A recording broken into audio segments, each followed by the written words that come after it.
seluruh Nusantara. Nusantara ini pun sudah menjadi cabaran. Bila kita menyebutnya, dia sudah merujuk kepada satu ibu negara. Tekanannya juga datang dalam bentuk teknologi. Google, ia bercakap soal bahasa Indonesia lebih besar daripada bahasa Melayu. Nantinya akan dikatakan, oh bahasa Indonesia, tenggelamlah nama bahasa Melayu.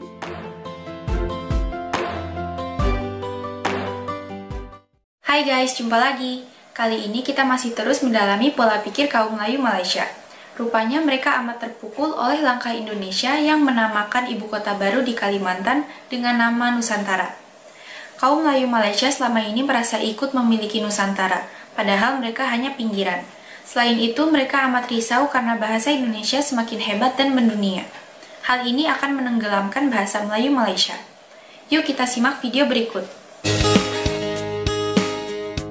Seperti yang kita amati sebelumnya, kaum Melayu Malaysia selama ini hidup dalam ilusi alam Melayu dan mengira bahasa Melayu mereka itu hebat sekali. Mereka juga menyangka bahwa bahasa Melayu masih seperti di zaman Sriwijaya atau Melaka, atau zaman Johor Riau. Setelah lama terkurung dalam buayan pendidikan British, kini mereka mulai sadar bahwa semua itu hanya ilusi. Mereka baru sadar bahwa bahasa Indonesia semakin kuat dan mendunia. Mereka pun kaget ketika mengetahui bahwa orang Indonesia sebenarnya menganggap kaum Melayu di Malaysia hanyalah pinggiran Nusantara, bahkan pengkhianat Nusantara. Selama ini kaum Melayu Malaysia mengira bahwa mereka kaum hebat di Nusantara dan merasa jadi pemilik Nusantara. Jangan heran jika mereka frustasi setelah Indonesia menamakan ibu kota negara yang baru di Kalimantan dengan nama Nusantara.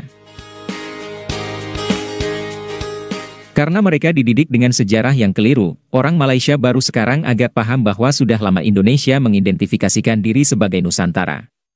Kata Nusantara pun berasal dari zaman Majapahit. Video berikut ini menggambarkan frustasinya orang Malaysia itu. Rancangan kepada pengantarbangsaan Nusantara, apabila kita ingin melihat skop, ini adalah masih permainan nombor, game of numbers. Dan tentulah kita akan melihat seluruh Nusantara. Nusantara ini pun sudah menjadi cabaran. Bila kita menyebutnya, dia sudah merujuk kepada satu ibu negara.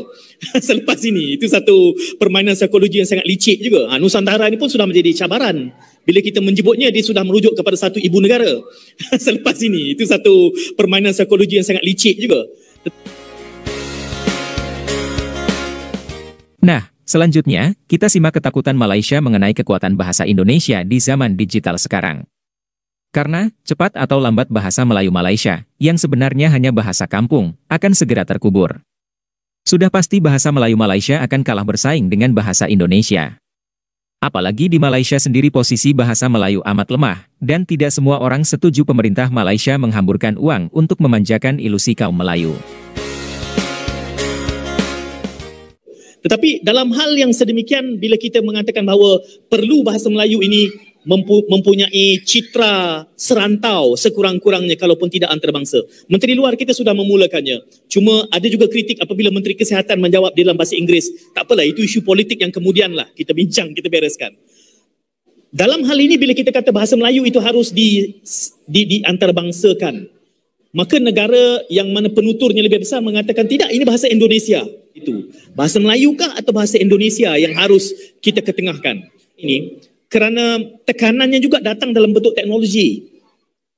Kita tahu bahawa enjin penterjemahan gratis, instantaneous, Glossby, Google, ia bercakap soal bahasa Indonesia lebih besar daripada bahasa Melayu kerana kuantumnya.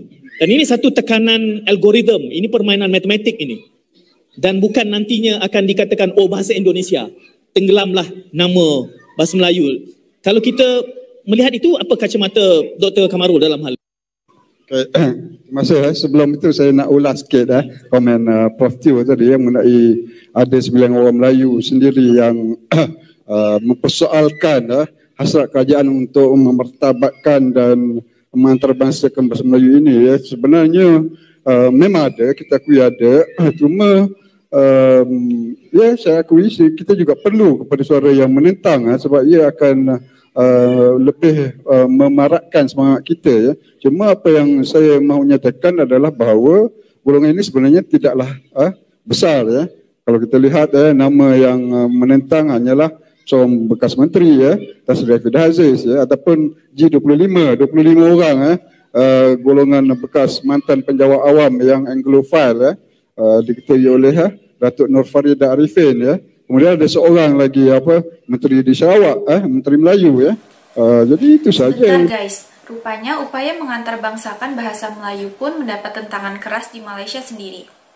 Kaum non-Melayu jelas lebih menyukai bahasa Inggris sebagai bahasa utama di Malaysia, sebab bahasa Melayu identik dengan bahasa dan budaya kaum Melayu. Jadi, mengangkat bahasa Melayu sebenarnya semakin mengundang perpecahan di Malaysia. Mari kita lanjutkan lagi ya. Mereka yang menentang, cuma apabila mereka menentang, kita akan mengambil perhatian terhadap apa asas tentangan mereka dan kita akan menangani apa yang menjadi persoalan dan kebimbangan kepada mereka dan sebenarnya simposium antarabangsa itu sendiri pun dia lahir akibat selepas PM umum di dalam Dewan Negara pada 20 dia yang segolongan yang dalam pembentang yang mempersoalkan perkara-perkara yang mereka bimbangi ataupun mereka tidak setuju dengan usaha tersebut. Tidak ada masalah. Contohnya Profesor Dr. Jaya Menjawan beliau bersikap agak kritikal ada benda-benda yang beliau persoalkan. Kita tidak ada masalah. Nah, bahasa Melayu bahasa Indonesia bahasa Melayu bahasa Indonesia saya sebenarnya melihat